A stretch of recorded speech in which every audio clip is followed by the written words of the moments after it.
Bavaria, May 1945. The Sherman tank rolled through the rubble-lined street of Garmisch, its engine growling low and steady. Dust rose from crushed brick, hanging in the air like fog. From behind a collapsed storefront, a rock sailed through the afternoon light small, jagged, thrown with all the fury a 12-year-old boy could muster. It struck the tank's hull with a hollow clang that echoed between the ruined buildings. The turret stopped rotating. The hatch opened, and Lieutenant James Sullivan climbed out holding not a rifle, but a baseball and a worn leather glove. What happened next would be written in a boy's diary for 70 years. Garmisch-Partenkirchen sat in the shadow of the Bavarian Alps like a postcard that had been torn and burned. Before the war, it had been famous for winter sports. The 1936 Olympics had showcased the town's ski slopes and alpine charm to the world. Tourist hotels lined streets where wealthy Europeans came to breathe mountain air and pretend the century-'s troubles did and exist.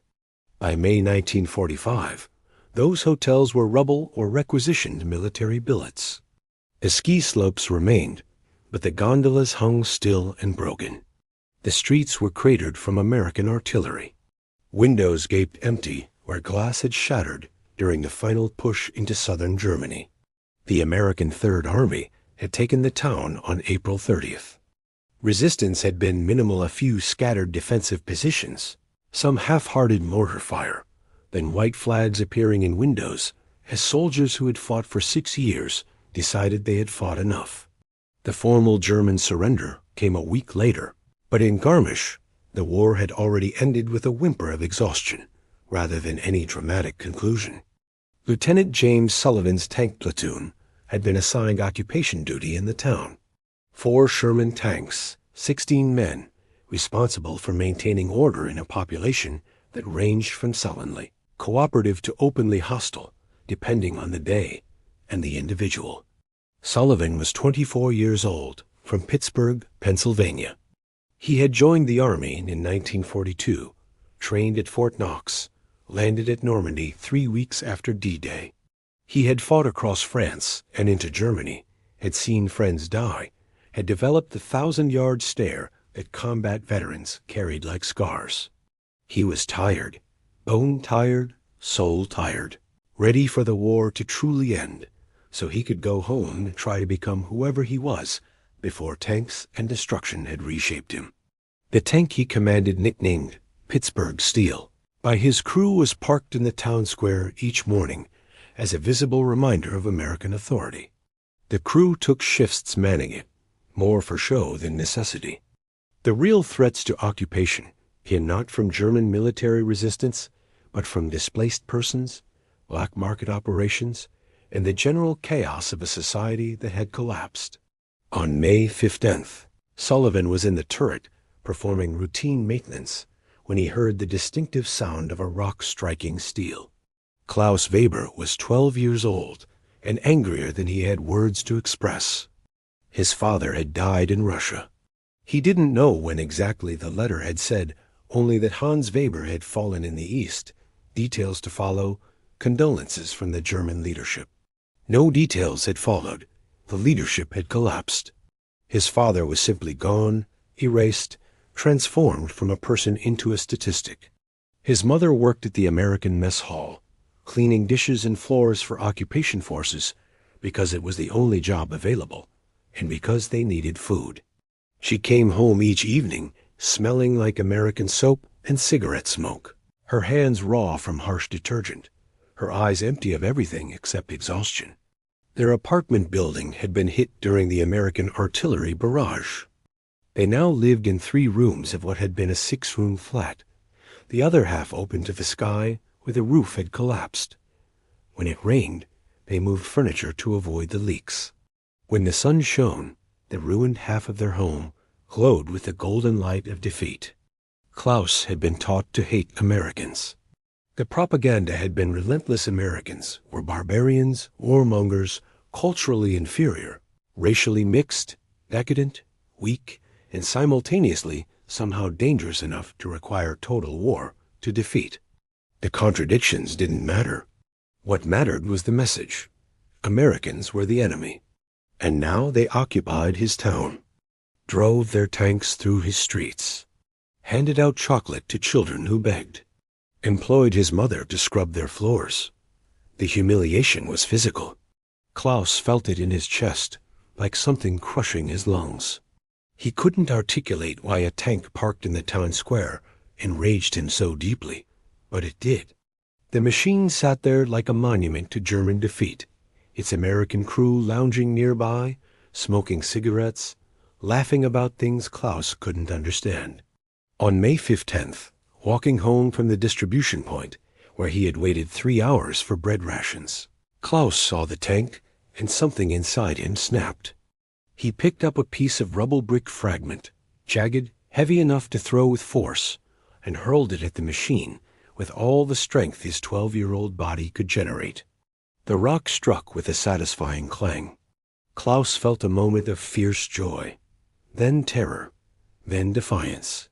He stood in the open, breathing hard, waiting for punishment. The turret hatch opened. An American soldier emerged. Klaus expected a rifle, expected shouting, expected to be dragged away like he had seen other Germans dragged away for infractions against occupation authority. Instead, the American climbed down from the tank, holding a baseball and a leather glove that looked old and well used. He walked toward Klaus with an expression that was neither angry nor friendly, just curious. Klaus stood frozen, unable to run, unable to speak. The American stopped 10 feet away. He tossed the baseball from hand to hand, considering. Then he spoke in slow, careful English. "You got a good arm, kid." Klaus understood no English. He stared, confused and frightened. The American seemed to realize this.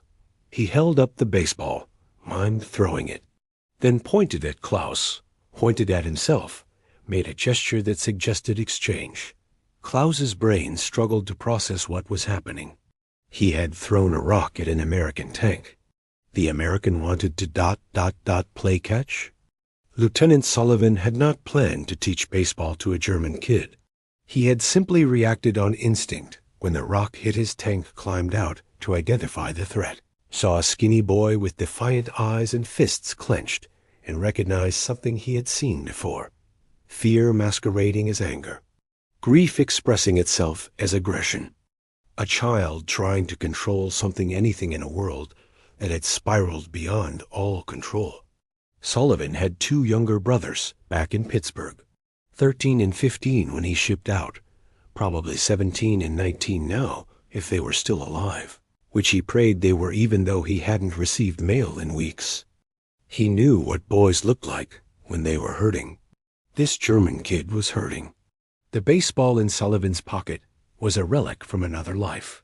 He had carried it through France and Germany like a talisman, a connection to normalcy, to afternoons in Forbes, field watching the Pirates to a world where the most important thing was whether a fastball crossed the plate or missed outside. He hadn't thrown it in months, hadn't even thought about baseball in any meaningful way. But seeing the kid standing there, radiating fury and fear, Sullivan thought, maybe this is how you start rebuilding, one throw at a time. He mimed throwing again, more elaborately, wound up like a pitcher, released an imaginary ball, followed through with exaggerated motion. Klaus watched, utterly baffled. Sullivan's crew had emerged from their positions around the square, watching this strange confrontation. Corporal Miller called out, "Lieutenant, what the hell are you doing?" "Teaching," Sullivan replied, "or trying to." He took a few steps back, creating distance. Then he gently tossed the baseball toward Klaus' underhand, slow, easy to catch. Klaus flinched. The ball bounced off his chest and rolled to his feet. He looked down at it like it might explode. Sullivan gestured, "Pick it up, throw it back." Klaus bent slowly, picked up the baseball. It felt foreign in his hand-stitched leather, smaller than he expected, weighted strangely. He had no idea what he was supposed to do with it. Sullivan held up his glove, showed the pocket, demonstrated catching, then pointed at Klaus, made a throwing motion. Klaus, operating purely on confused instinct, threw the ball back. Wildly, inaccurately, but with reasonable force. It sailed past Sullivan's head. Sullivan retrieved it, smiling slightly. Good arm. Bad aim. We can work on that. Word spread through Garmisch with the speed of all gossip in small towns. The American tank commander was playing with Klaus Weber, with the Weber boy, the one whose father died in Russia, the one who threw rocks at the occupation forces. People emerged from damaged buildings to watch, some disapproving, some curious, some simply grateful for entertainment that wasn't grim. Children especially drawn by the sight of a ball being thrown, a game being played, something that looked like normalcy. Klaus's mother, Margarethe, was finishing her shift at the mess hall when someone told her. She dropped the plates she was carrying and ran toward the town square, heart hammering with fear. Klaus had done something stupid. Klaus was in trouble. Klaus was going to be arrested or hurt, or she arrived to find her son standing in the street throwing a baseball back and forth with an American officer, while a crowd of Germans and American soldiers watched like this was some kind of sporting event. Klaus, she called out in German. What are you doing? Klaus turned at his mother's voice, missed Sullivan's throw. The ball rolled past him. He looked torn between shame and something else, something that might have been the first hint of joy she'd seen in him since his father's death notice arrived. Sullivan retrieved the ball again, noticed the woman who had called out. He walked over to her, removed his helmet in a gesture of respect. Ma'am, he said, your boy's got a good arm. Just needs practice. Margarethe understood no English, but she understood the tone calm, almost friendly, not angry, not punishing. Klaus threw rock. She managed in broken English, one of perhaps 10 phrases she had learned at the mess hall. He is sorry. Sullivan looked at Klaus, who definitely did not look sorry. Then back at Margarethe. No harm done, Sullivan said. Just teaching him a better way to throw things. He mimed pitching again, showed her the baseball. Then, in an impulse he didn't entirely understand, he handed her the ball. Give this to him. Tell him to practice. Margarethe held the baseball like it was something precious and dangerous. She looked at her son, at the American, at the crowd watching this bizarre exchange. Thank you, she said carefully. Then, in German to Klaus, come now. Klaus followed his mother home, glancing back at Sullivan, at the tank, at the baseball his mother clutched. He felt confused and angry, and somehow, inexplicably, less alone than he had felt in months. Klaus didn't sleep that night. He lay in his bed in the half-ruined apartment, listening to rain drip through the damaged ceiling into the pots and pans his mother had positioned to catch it. He kept thinking about the American and the strange game with the thrown ball. His mother had been silent on the walk home, not angry exactly, but troubled. When they reached the apartment, she placed the baseball on a small table by the window and stared at it for a long time. Why did you throw the rock? She asked finally. Klaus had no good answer. Because I'm angry. Because father is dead. Because Americans destroyed our city. Because everything is ruined, and I can't fix it, and I needed to break something even if it was just a rock against steel. He said none of this. Just, I don't know. Margarethe picked up the baseball, turned it over in her hands. The leather was worn smooth in places, the stitching tight and precise. It looked old but cared for. That American could have arrested you, she said quietly. Could have punished you. Instead, he gave you this. I don't understand why. Klaus didn't understand either. Nothing about the encounter made sense according to the rules he had been taught. Americans were supposed to be cruel occupiers. The propaganda had been explicit. And yet the man in the tank had responded to aggression with play, with teaching, with a gift. The next morning, Klaus returned to the town square. He told himself he was just passing through, just happening by. But he was holding the baseball. Sullivan was there, performing maintenance on the tank. When he saw Klaus approach, he smiled. "Morning, kid." Klaus stood at a distance, uncertain. Sullivan climbed down from the tank, retrieved his glove from inside the hull. "Want to try again?" Klaus didn't understand the words, but understood the gesture when Sullivan tossed the ball gently. This time, Klaus caught it. Clumsily, with both hands, but he caught it. Sullivan whooped, startling Klaus. "Good catch. Now throw it back." They fell into a rhythm. Throw, catch, throw, catch. Sullivan gradually increased the distance, teaching through demonstration.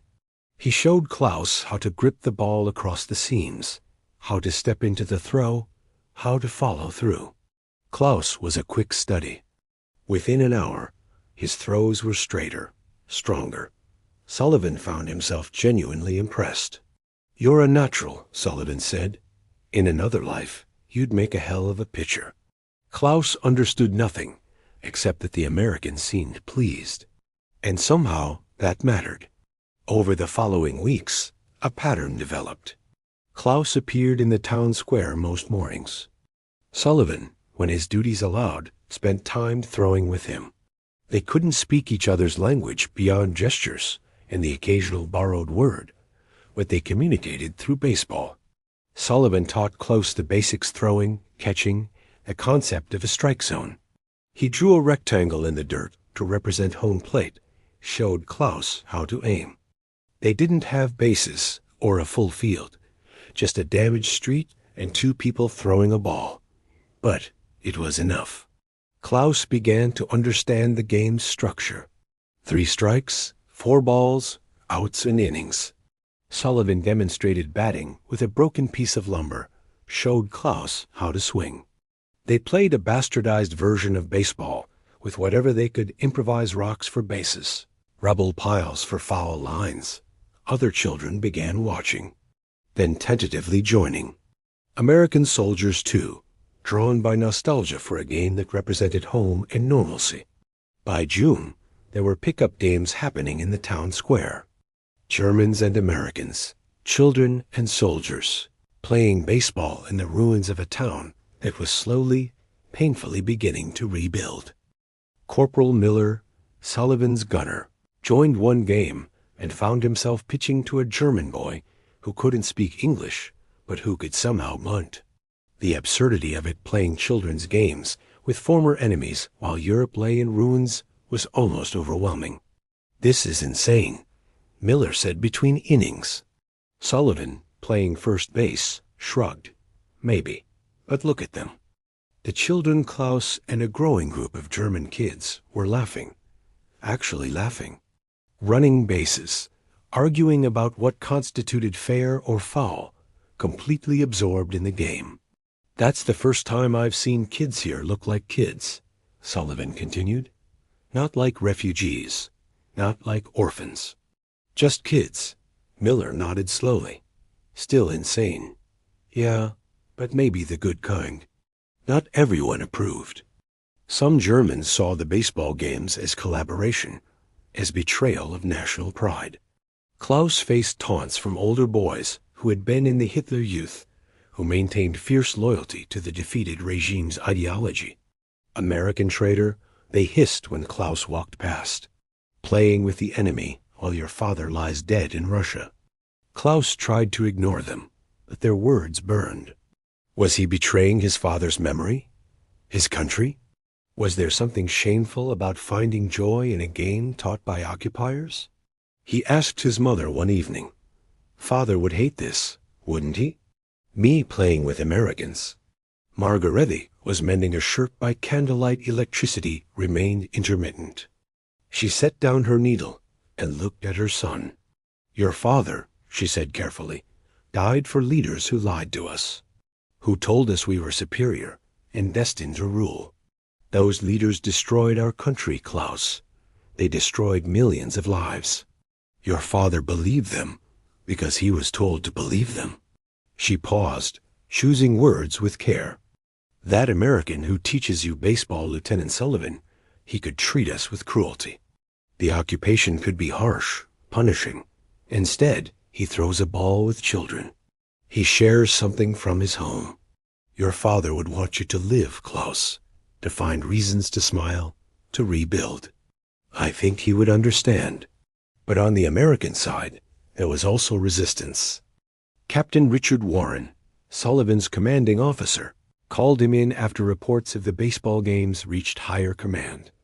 Lieutenant, I've been getting complaints. You're fraternizing with German civilians beyond operational necessity. Sir, I'm playing baseball with kids. You're creating unauthorized recreational activities with former enemy populations. There are protocols about this. Sir, with respect, the war is over. These kids aren't enemy combatants. They're children who've lost everything.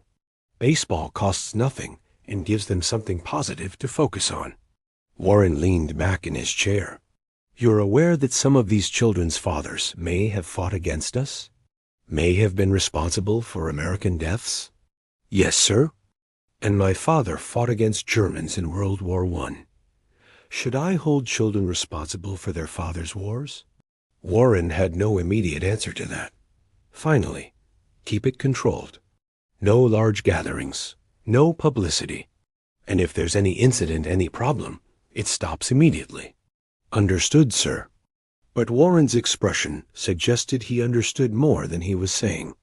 That maybe he too saw value in children, playing instead of mourning.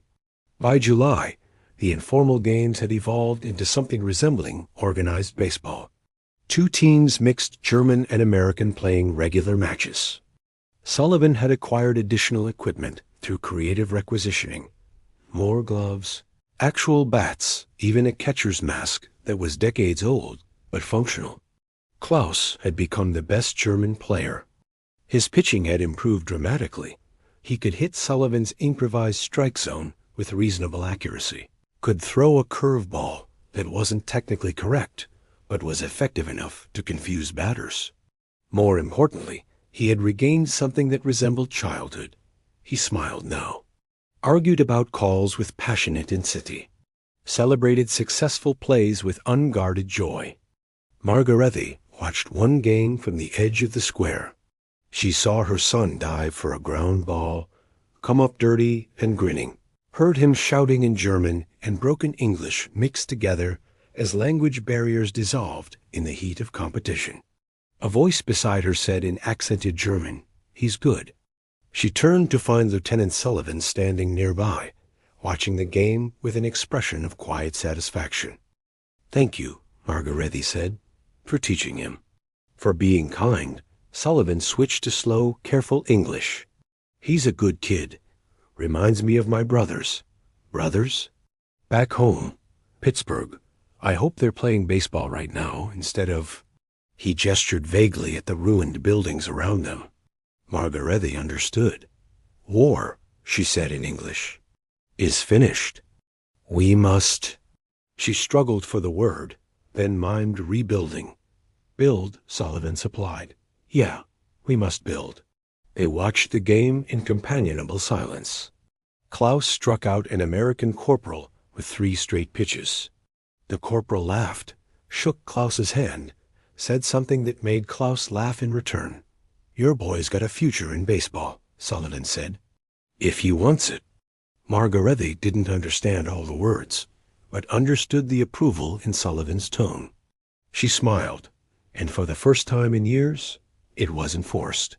In August, Sullivan proposed something ambitious. A proper tournament. German teams versus American teams, played over a week, with actual standings and a championship game. The idea was met with resistance from both sides. German adults worried it would emphasize divisions. American command worried about fraternization regulations. Children on both sides worried they weren't good enough. Sullivan persisted. He organized teams, established rules, created a schedule. He designated the town square as the stadium and cleared rubble to create something approximating a real field. The tournament began on August 10th. 4 German teams, 4 American teams, single elimination format. The rules were adapted for available space and equipment, but the spirit was authentic. Klaus's team Guy Adler, the Eagles faced an American squad in the first round. The game was tense, competitive, absurdly intense for what was essentially children and young soldiers playing in rubble. Klaus pitched all 7 innings. His arm hurt by the 5th, but he refused to come out. He struck out the last batter with a pitch that barely qualified as a curveball, but caught the corner of the strike zone Sullivan had drawn in lime powder. Guy Adler won 4-3. Klaus's teammates mobbed him, shouting in German and English. American players came over to shake hands, congratulate them on good play. The sportsmanship was genuine, spontaneous, unmarred by the context of recent enmity. The tournament continued through the week. Attendance grew, Germans and Americans coming to watch, drawn by the novelty and the genuine quality of play. Someone brought benches from a destroyed church to create seating.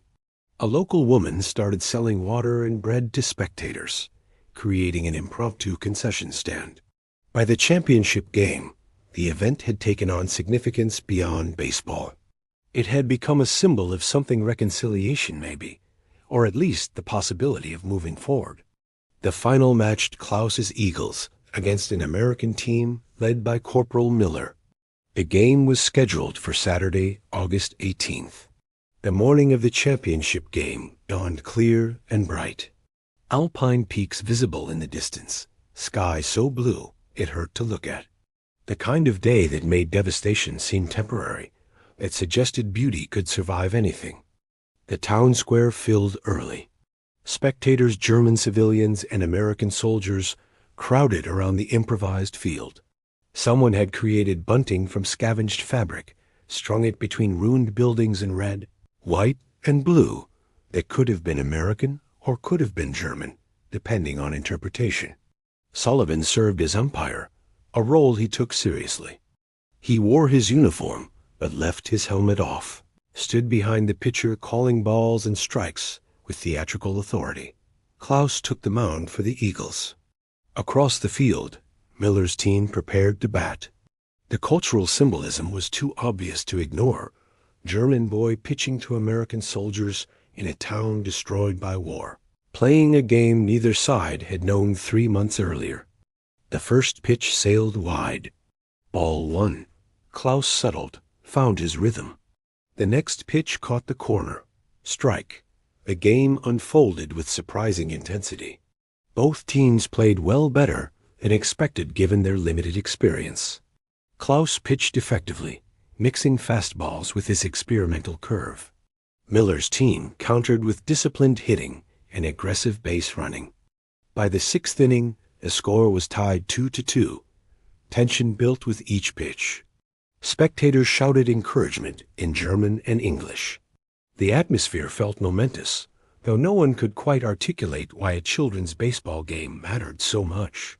In the bottom of the 7th final inning, by their abbreviated rules, the Eagles had runners on 2nd and 3rd with 2 outs. Klaus came to bat. He had never been a strong hitter. His talent was pitching.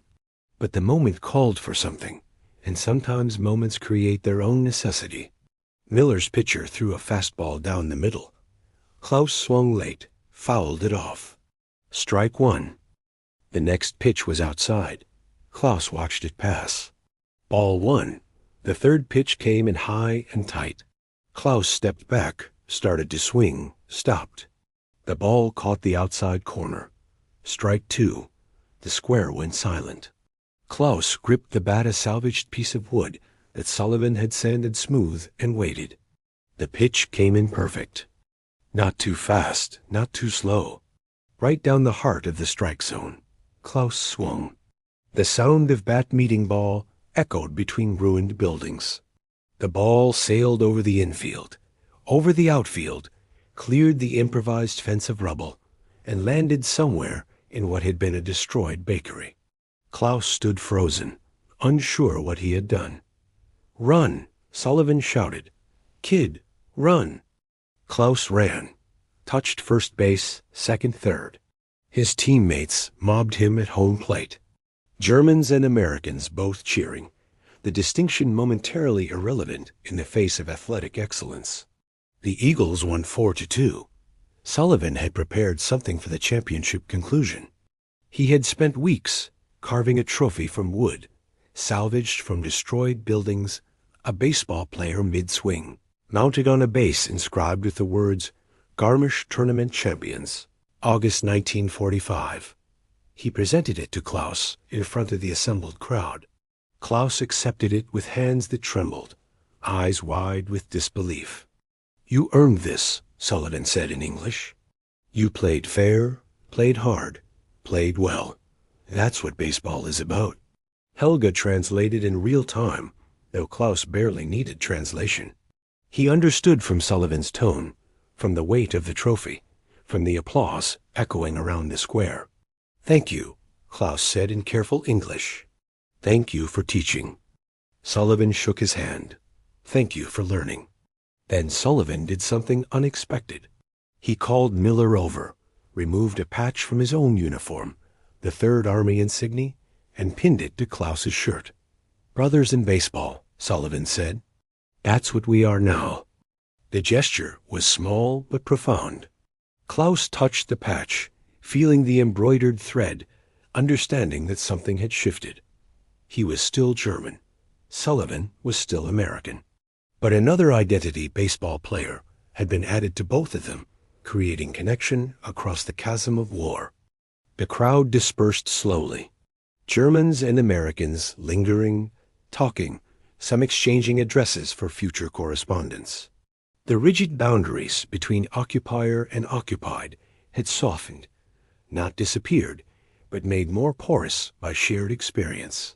Klaus walked home with his mother and the wooden trophy.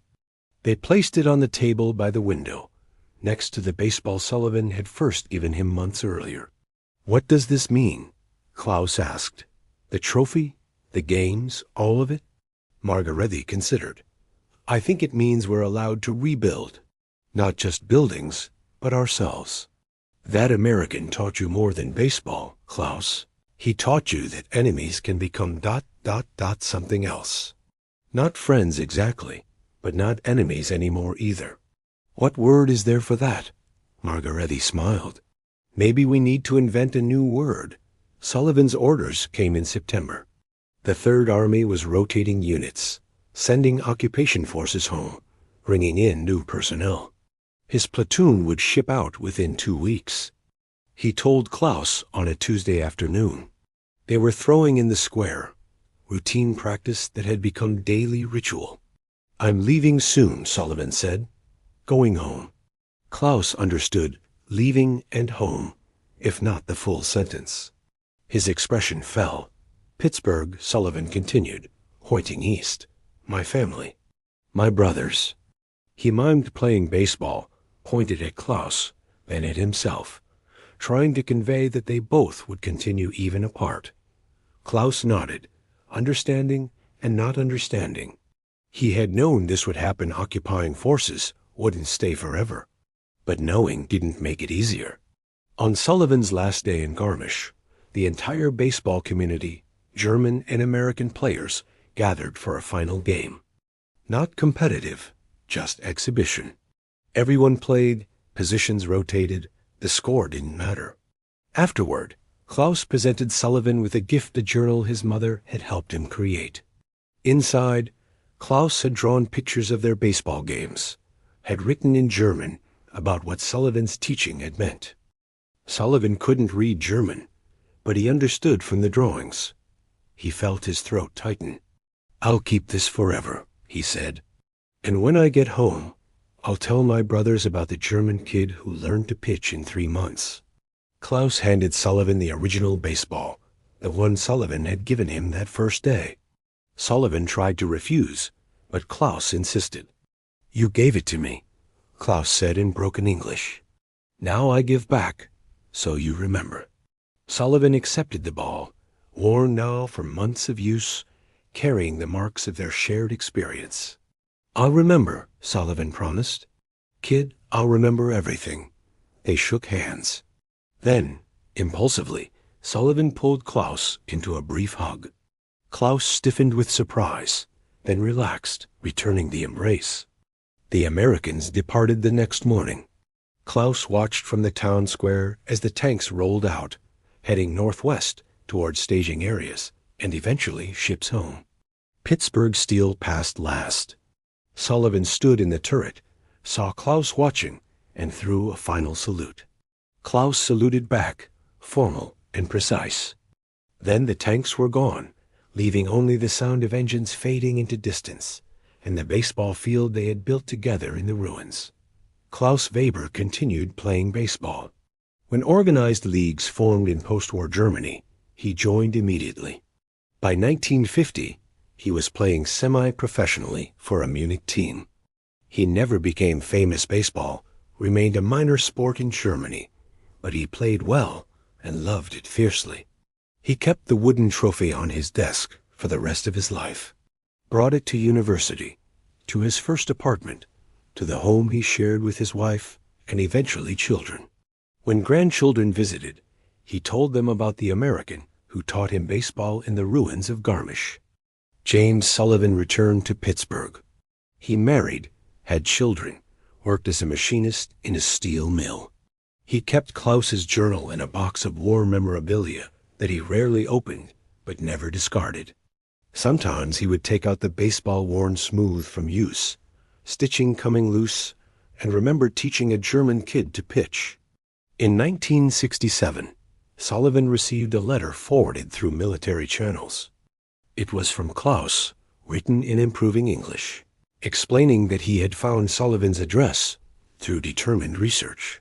The letter described Klaus's life, his family, his career, his continued love of baseball. Sullivan wrote back.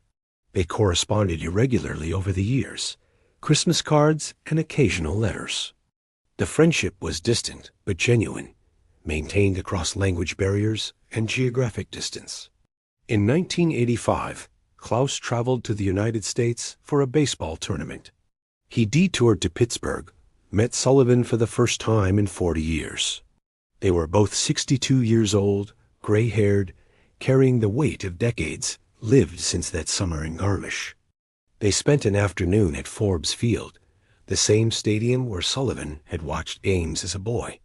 They threw a baseball back and forth in the parking lot, their arms weaker, but the muscle memory intact. "Remember when I threw that rock at your tank?" Klaus asked. Sullivan laughed. "Best recruiting I ever did." Turned an enemy into a pitcher. They talked about the war, about the years after, about what that summer had meant. Sullivan had gone on to coach Little League, had taught hundreds of children to play. Klaus had done the same in Germany, spreading the game Sullivan had brought to Garmisch. "You changed my life," Klaus said. "I was so angry, so lost. Baseball gave me something to build instead of destroy." Sullivan shook his head. "You changed your own life. I just provided the ball." But that's what it took. The ball. The willingness to teach an enemy's child. The grace of responding to a rock with a game. They played catch until evening, two old men throwing a baseball in a Pittsburgh parking lot, connected by a moment in Bavarian ruins when anger met kindness and baseball provided the language they both needed. Klaus Weber died in 2015 at the age of 82.